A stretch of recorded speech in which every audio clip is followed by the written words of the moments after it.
মুফতি সৈয়দ মোহাম্মদ ফয়জুল করিম। তিনি আজকে আমাদের মাঝে অতিথি হিসেবে রয়েছেন। স্বাগত আপনাকে। ধন্যবাদ ডিবিসিকে। আপনাকে জানতে চাচ্ছি আপনার মাধ্যমে যে আপনি তো ভোটারদের কাছে যাচ্ছেন, দাঁড়ে দাঁড়ে যাচ্ছেন, তারা কি চাচ্ছেন আপনার কাছে?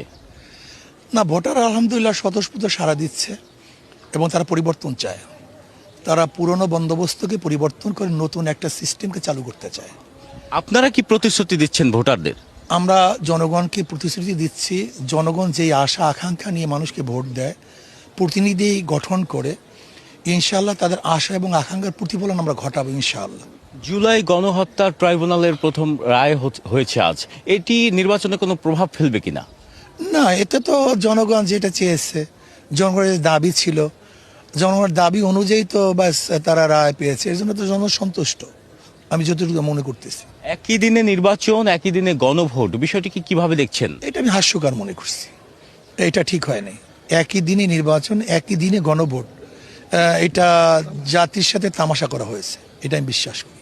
আপনি তো একই সাথে দুটি আসনের প্রার্থী হয়েছেন, আসন বরিশাল 5 এবং বরিশাল 6-এর।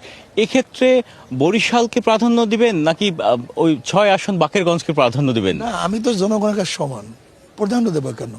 যদি জনগণ আমাকে নির্বাচন করে, দুইটাকে আমি সমানভাবেই দেখব, সমান তরলেই আমি চলাবার চেষ্টা করব এবং সবাইকে সমান নজরেই দেখব আমি।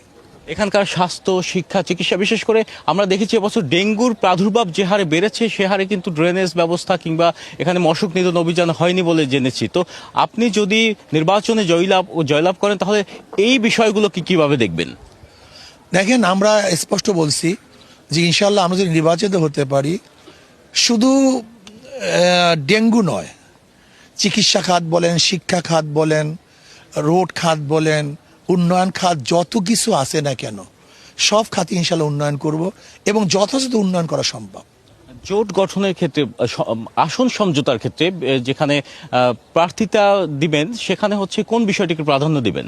যার যোগ্যতা আছে, সাংগঠনিক যোগ্যতা আছে, ব্যক্তির যোগ্যতা আছে, মানুষ যাকে চায় সেই দিকে লক্ষ্য করে ইনশাল্লাহ আমরা সিটগুলিকে বন্টন করার চেষ্টা করব। 5 এবং 6 আসনে প্রধান প্রতিদ্বন্দ্বী কাকে মনে করছেন? যে আসলে তো এখন যদি নির্বাচন হয়, তাহলে তো আসলে বিএনপির সাথে আমাদের নির্বাচন হবে। বিএনপি একদিকে, বিএনপির জোট, আর ইসলামিক দলগুলি একদিকে। তো এখানে যারা আমার প্রতিপক্ষ থাকবে সেই তো প্রাধান্য পাবে, যেহেতু প্রতিপক্ষ আমাদের সরোয়ার ভাই। আমি সবসময় বলি, সরোয়ার ভাইকে এদেশের মানুষ বারবার পরীক্ষা করেছে, সে বারবার এমপি ছিলেন, হুইপ ছিলেন। যদি সরোয়ার ভাইকে এলাকার মানুষ আবার পরীক্ষা করতে চায়, আমার কোনো আপত্তি নেই। আবার যদি পরিবর্তন করতে চায়, সেটাও করতে পারে। তবে আমি মনে করি হয়তোবা মানুষের যে ভাব দেখতেছে, মানুষ পরিবর্তন করবে, পরিবর্তন চায়, নতুনত্বতা চায়। শুধু এখানেই না, গোটা দুনিয়ার মধ্যে পরিবর্তন চলে আসছে। জয়ের ব্যাপারে কতটা আশাবাদী? সবশেষ প্রশ্ন।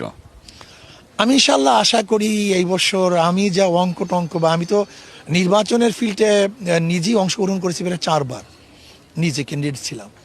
সেই হিসাবে মানুষের মন, মানুষের মেজাজ, মানুষের কথাবাকথন, মানুষের চাহনি, মানুষের চেহারা, তাদের বক্তব্য, আমি ইনশাআল্লাহ শতভাগ আশাবাদী ইনশাআল্লাহ এবার অবশ্যই হাত পাকা নির্বাচিত হবে।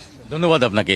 যেমনটি শুনছিলাম, এই আসন থেকে প্রার্থীরা ভোটারদের দাঁড়ে দাঁড়ে যাচ্ছেন এবং তারা জয়ের ব্যাপারেও আশা প্রকাশ করছেন। এবং এর পরবর্তী বুলেটিনে আমরা এই আসনের অন্য কোনো রাজনৈতিক দলের প্রার্থীর কাছে যাব এবং জানবো তার নির্বাচনী ভাবনা সম্পর্কে। সে পর্যন্ত দেখতে থাকুন CSRM ডিবিসি ইলেকশন এক্সপ্রেস।